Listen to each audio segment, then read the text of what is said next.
O idoso acamado, aquele que por um acidente da vida, uma fratura de fêmur, ele é acamado.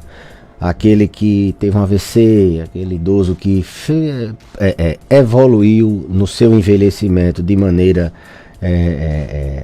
eu diria, não saudável, evoluiu de forma patológica, não se cuidou quando era mais jovem, ou mesmo quando estava envelhecido, ele não tomou os remédios das suas doenças, ele não fez atividade física, ficou inativo e ele foi fragilizando e foi para cima,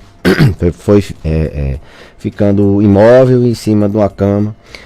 Aqueles que fizeram internação prolongada, a gente tem visto isso na Covid, não só os jovens, mas os idosos, eles sofrem muito mais no pós-alto, e muitos deles não conseguem mais evoluir para voltar a andar, eles findam numa cama. Então, para esse perfil de paciente, a atenção tem que ser sim diferenciada, porque são pacientes que têm limitações, têm dependência, na maioria das vezes total. Eles tomam um banho, dependente de alguém, eles se alimentam dependente de alguém, bebe água, e aí o cuidado tem que ser como se fosse com nós mesmos. Então, costumo dizer que cuidar de alguém é sempre um ato de amor antes de tudo. Não adianta, se você não ama, você não tem como cuidar bem. Então você tem que sentir como se fosse com você. Para alimentar o paciente, você tem que ter cuidado na hora da alimentação, tem que ter paciência, tem que tentar alimentar ele com as necessidades calóricas, as necessidades proteicas que são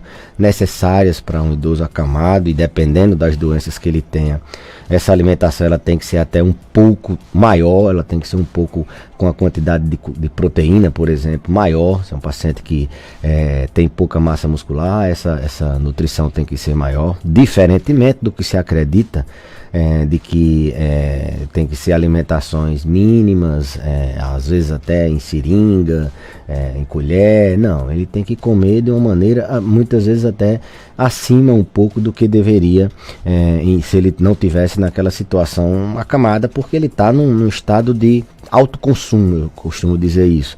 Ele está se consumindo, se catabolizando. Então ele necessita de uma dieta, primeiramente, que atenda todas as suas necessidades nutricionais. Não pode ser uma dieta mínima, pouquinha, porque aí a tendência é que ele vá se definhando. Ainda na alimentação, então é importante procurar um nutricionista para que ele faça uma dieta adequada, em quantidades adequadas, com os alimentos adequados, para que a família não possa assim, incorrer no erro de subnutrir ou de hipernutrir.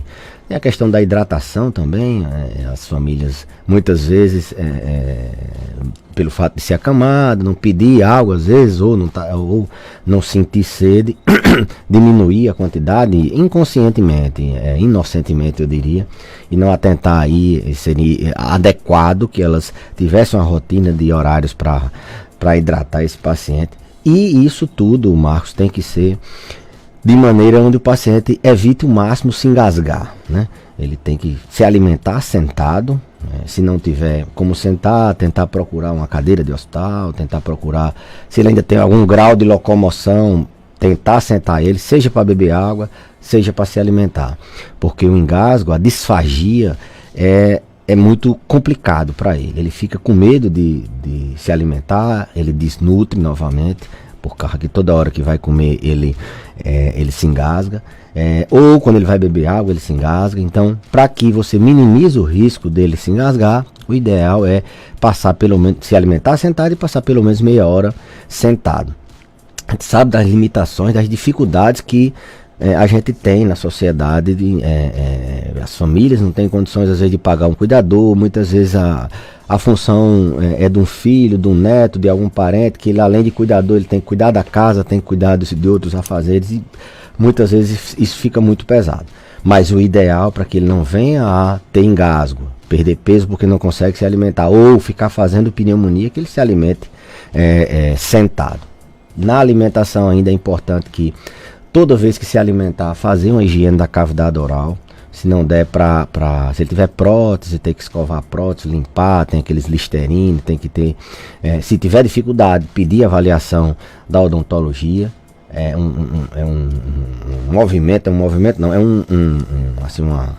uma assistência indubitavelmente muito profissional. Tem que ter várias pessoas ali cuidando desse paciente que está acamado. Como eu falei, seja porque fraturou o fêmur, seja porque internou muito tempo e não consegue mais voltar a andar, seja porque envelheceu de forma não adequada. Então isso é importante, a questão da alimentação. Nutrir bem, não sobrenutrir, nem superidratar, nem hipoidratar, nem deixar ele se engasgando, sempre fazer a higiene da cavidade oral sem se alimentar, sentado, ter cuidado na hora de alimentar, sem vexame, não tem pressa. Então a alimentação, um ponto importante, já é um diferencial no cuidado desse paciente. Outro diferencial, Marcos, aí falando do trato digestivo ainda, é o cuidado na defecação, né? O cuidado nas evacuações. Esses pacientes, eles têm naturalmente um intestino mais lentificado. Eles têm uma tendência maior a prender as fezes. E como eles, alguns se alimentam por pastosos, se alimentam por alimentos que não vão formar bolo fecal assim, pastoso, quase sólido, a gente tem que ter muito cuidado na avaliação desses pacientes, e o cuidador tem que estar muito atento. Se ele faz todo dia, se ele faz a quantidade que faz, a consistência, se tem mais de um cuidador, tem que passar para o outro se fez, se não fez, e procurar medidas que ele tenha uma evacuação tranquila, uma evacuação sem esforços. Porque se ele constipar, ele vai, se for um idoso que tenha demência, ele vai se agitar, ninguém vai saber por que e muitas vezes vai medicar mais ainda, sedar mais ainda, achando que da demência, e na verdade é porque ele está com dificuldade de evacuar.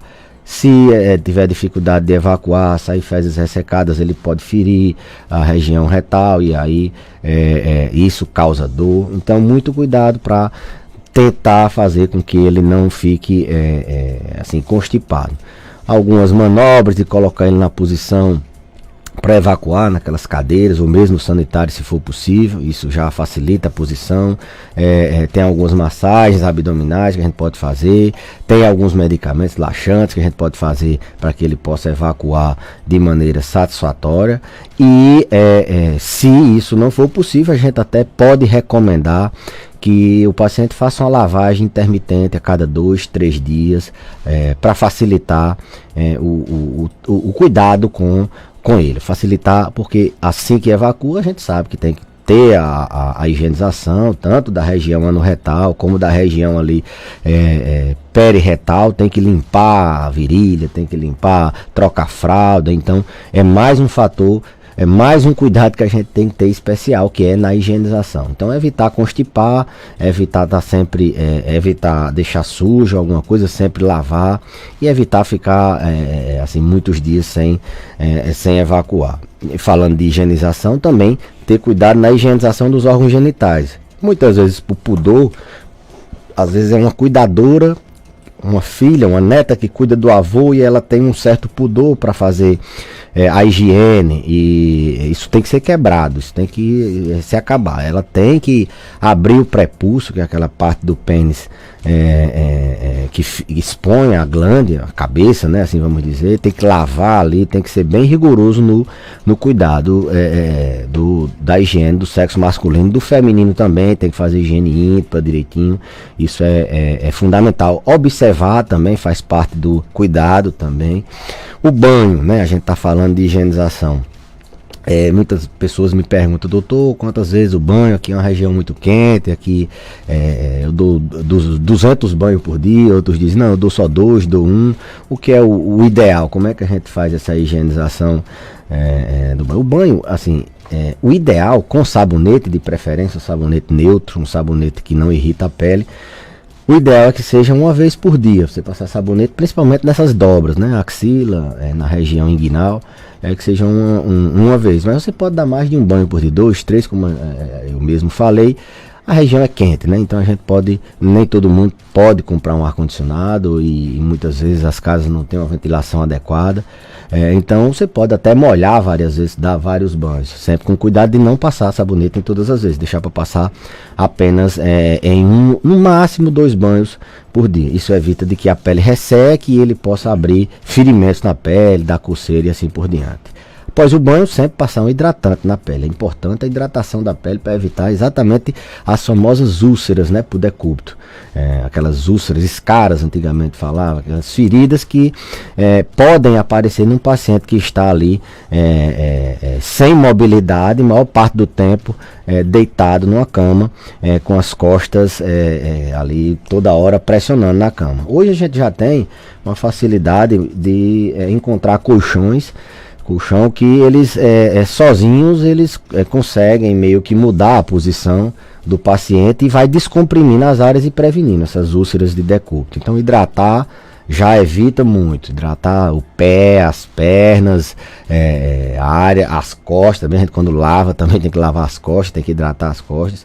Mas esses colchões facilitam muito. Eram muito caros antigamente, mas hoje em dia é um investimento que vale muito a pena. 100, 200 reais esses colchões tem no comércio e evitam um ferimento que pode ser a causa do fim daquela vida, da infecção, que dá muito trabalho para cicatrizar, dói. Então prevenir a úlcera por pressão é uma forma de cuidar também desse paciente. Então no banho a gente já, ao terminar, já passa ali uma loção hidratante, já tenta deixar o paciente, eu sempre digo, zelar, né? Quando a gente pega um paciente, um idoso, a gente sabe se ele é zelado, a gente examina ele todo, a gente vê os dedos, se é cortada, assim, as unhas, vê se o pé está hidratado, a gente vê se está tudo limpinho no exame físico. Então a gente, é bom a gente zelar até para aproveitar complicações futuras. Então, de forma geral, o cuidado no dia a dia de higienizar, de alimentar, ter cuidado na urina, nas fezes, ter cuidado nessa hidratação, observar bem, evitar fricção, evitar ferimentos para que não tenha um problema. Observar também, Marcos, uma coisa que às vezes passa despercebido é dor. Eles têm posição que eles passam muito tempo e eles reclamam de dor. Alguns não sabem dizer. Por exemplo, o paciente tem um AVC e ele não consegue se expressar que está com dor, ou tem uma demência avançada, não consegue se expressar que está com dor.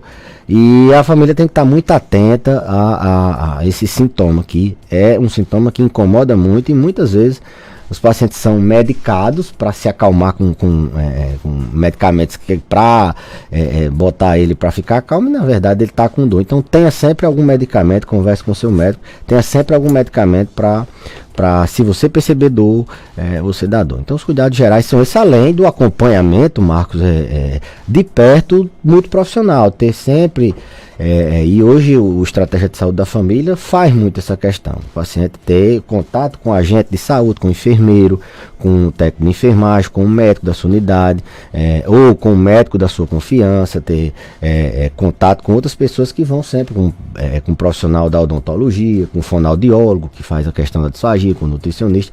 Então esse paciente acamado, ele requer cuidados especiais e é importante, além de tudo isso, como eu disse, esse acompanhamento da equipe multiprofissional, inclusive da medicina, que controla as doenças crônicas. Esse paciente idoso, acamado, ele geralmente tem outras doenças e ele precisa continuar tratando as outras doenças, como hipertensão, como diabetes, como osteoartrose, como o próprio Alzheimer e assim por diante. Tem pergunta aqui no nosso WhatsApp. Bom dia. Bom dia, Marcos Danta. Aqui é Maria de Jesus de Baixo Soledade. Eu cuido de uma idosa que ela tem 93 anos.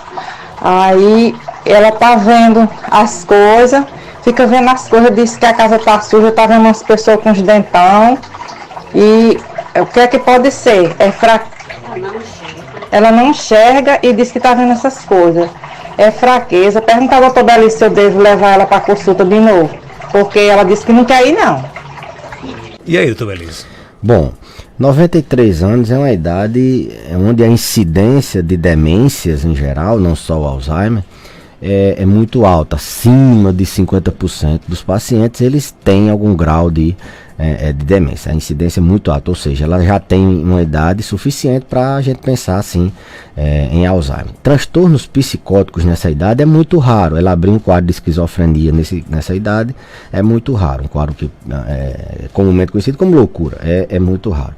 Pode ter outras causas associadas? Pode ser um delírio, ela está passando por isso agora, esses dias começou, mas se isso já vem há algum tempo, muito provavelmente é um quadro de demência, que está descompensado.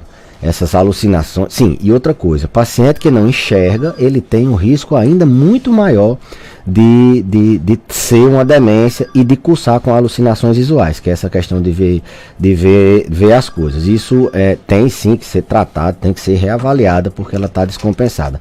Isso é um sofrimento mental para ela, e ela muito provavelmente tem dado mais trabalho às famílias, porque ela está com a mente descompensada e precisa sim periodicamente ser avaliada. Nesse caso precisa ser avaliada assim mais rapidamente, porque isso pode piorar, mas é provavelmente um quadro de alucinação visual. Os pacientes que têm déficit visual total, eles não enxergam, Marcos, eles têm essa capacidade, eles fazem muita alucinação visual, eles imaginam, assim, eles têm visões, eles perderam durante a vida a visão, então é muito comum esse tipo de alucinação visual na demência no paciente que não consegue enxergar. Ok, tem mais pergunta aqui chegando, bom dia. Bom dia Marcos Dantas, bom dia doutor Belísio. Doutor Belísio, a avó da minha esposa, ela tem 101 anos, ela fez 101 anos na semana passada. Aí ela vive cobrando do meu cunhado, que é marchante, corredor de boi, osso para fazer pirão. Ela com essa idade, 101 anos, será que dá certo ela comer uma alimentação tão pesada como é corredor de boi? Ela é lúcida, ela anda... a velha espeta toda, 101 anos de idade, talvez até Marcos Dantas conheça, Dona Maria Calixto. Conheço demais, né? Eu aprendo com esse programa todos os dias, porque com certeza eu saberia por outro nome. Agora, por corredor de boi, primeira vez que eu escuto falar nisso. E aí, eu tô beleza. Aprende, e todo mundo assim. Um abraço para Maria Calixto e sua família lá em Jardim. Um abraço. Todo mundo tende a aprender, porque todo mundo tem alguém idoso na família, todo mundo tem alguém mais próximo. Bom, a questão é o seguinte, com 101 anos, Marcos, a gente não tem quase mais nenhuma restrição. A gente pode tudo, na verdade. A gente só não pode colocar a vida da gente em risco, nem colocar a vida de outras pessoas. Não é que ela vá comer todo dia esse corredor de boi. Se é uma alimentação que ela tinha antes, hábito de comer, e vocês tiverem segurança que isso não vai ter problema nenhum. Depois de 90, 80, 90 anos, Marcos, a gente tem que ser muito mais, assim, a gente deixa o paciente menos privado, a gente deixa ele muito mais à vontade, a gente vai estar sempre a supervisão. Então, dizer para a família que faça essa comida, a gente tem que se permitir muito mais. É raro, a gente tem poucos centenários. Se muito tiver 100 centenários aqui na região, é muito. Hoje a tendência é crescer mais, mas pode comer sim o corredor de boi dela. Se ela tiver alguma doença, hipertensão, diabetes, evita o excesso de sal, mas não tem problema. Ela não vai poder comer todo dia, né? Mas um pirão todo dia, até porque o intestino não vai aguentar, ela vai ter problema no estômago, que tem farinha, pode ter diarreia, mas um dia ou outro ela pode sim, não tem problema, se permita. Essa fase a gente sempre diz, aquilo que a gente dizia antes, olha, você não pode isso, não pode aquilo, agora a gente pode dizer, você pode, na maioria das vezes se não tiver uma contraindicação formal. Ok, o óleo a nossa amiga Nazaré, lá do Jardim do Seridó, aquele abraço, sua fã incondicional, ela pergunta, o óleo de girassol é bom para as úlceras do idoso? Mandar um abraço para Nazaré, é ótimo, né? O óleo de girassol, ele tanto hidrata, prevenindo as úlceras, prevenindo que a pele fique ressecada, como ele trata alguns ferimentos. Então, ter um óleo de girassol como hidratante é sim uma excelente alternativa para hidratar a pele do paciente idoso. Tem mais perguntas chegando aqui no nosso Panorama 95. Doutor, eu não entendi bem a pergunta, que vou fazer do jeito que está aqui. Ela quer saber se remédio de tireoide, né? Eu então acho que é cura, né? Cura ou se o tratamento é contínuo? Bom, é o seguinte, dependendo da doença da tireoide, vamos fazer duas alternativas aqui. Se ela está funcionando pouco, você repõe o hormônio, que é a função da tireoide, ela produz, assim, vamos dizer, um hormônio, e quando ela não está funcionando bem, você repõe esse hormônio. Isso em uma doença chamada de tireoidite Hashimoto, que é uma inflamação crônica da tireoide, onde o organismo destrói a própria tireoide, e aí você repõe. Você fica como se fosse curado, mas você tem que tomar esse hormônio ao longo da vida. O contrário, quando ela está funcionando demais, você tem que fazer um medicamento que bloqueie esse hiperfuncionamento. Então, também, na maioria das vezes, uma doença autoimune que você tem que tomar para o resto da vida. Cura, a gente tem quando é um tipo de doença na tireoide que pode se curar e você não tem mais problemas. Por exemplo, um nódulo, um tumor que você vai ali, tira e fica curado. Você pode fazer ainda radioterapia, você pode fazer até iodoterapia, pode fazer algumas coisas que você não precise ficar tomando remédio para tireoide.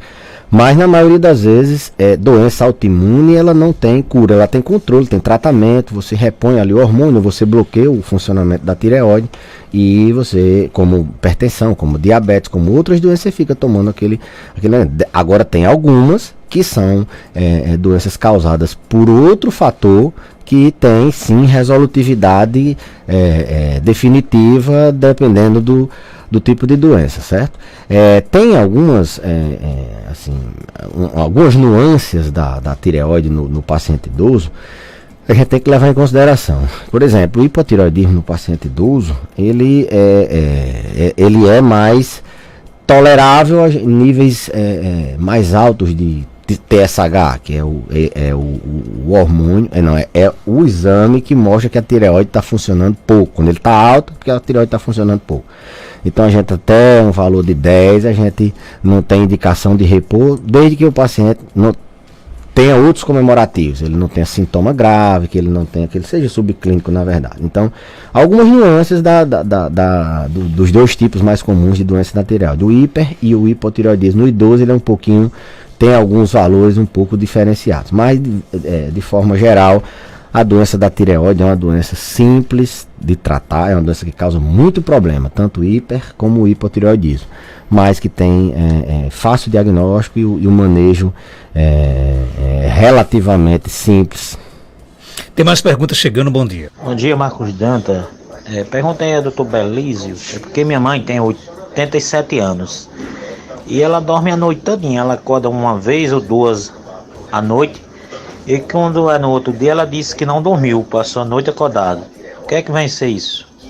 E aí, Dr. Belício? Ou ela está com uma qualidade de sono ruim, ela pode estar tendo despertares, vários na noite, e ela não consegue reparar o sono dela, recuperar. Uma das causas desse tipo de problema é a apneia do sono, o paciente ronca muito à noite, e ele tem essa sensação, ele na verdade não dormiu bem, ele acordou várias vezes.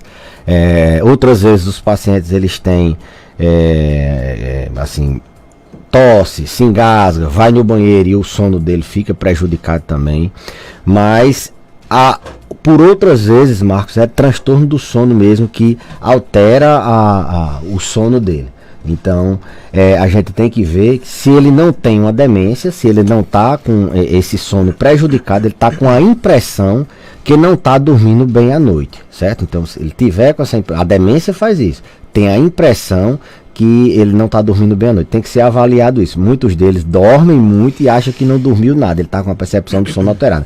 Isso seria uma hipótese, mas que a gente deixaria de lado. Teria que investigar transtorno do sono. Será que ele não está com sono intranquilo? Será que ele não está roncando, tendo apneia do sono, acordando tossindo porque tem refluxo ou porque está se engasgando? Será que ele não está acordando para fazer xixi? Será que ele não está despertando e não está percebendo? Então, isso não é bom. A gente tem que dormir e achar que dormiu.